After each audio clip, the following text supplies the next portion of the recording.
Mga mare, samahan nyo nga ako dito mag-window shopping. Pagpasok nga namin ng bilihan ng appliances, eto nga dumiretso na ako sa balak naming bilhin. 3 days ago nga ay galing na kami dito. Sa sobrang excited nga ng mare nyo ay nag-canvas na kami kahit wala pang hawak na pera.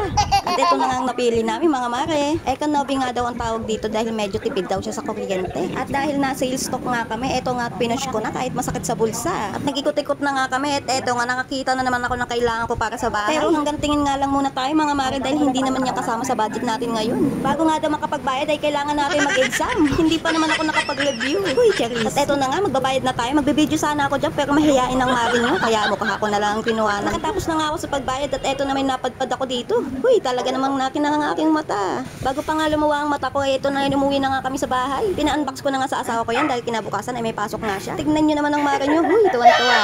At syempre pinagtatanggal ko na yung mga scotch tape na nakadikit dyan. Excited na nga ako na makapag-grocery para mapunuan na itong tray. Sana all. Mga mare, salamat sa panonood. See you next vlog. Bye!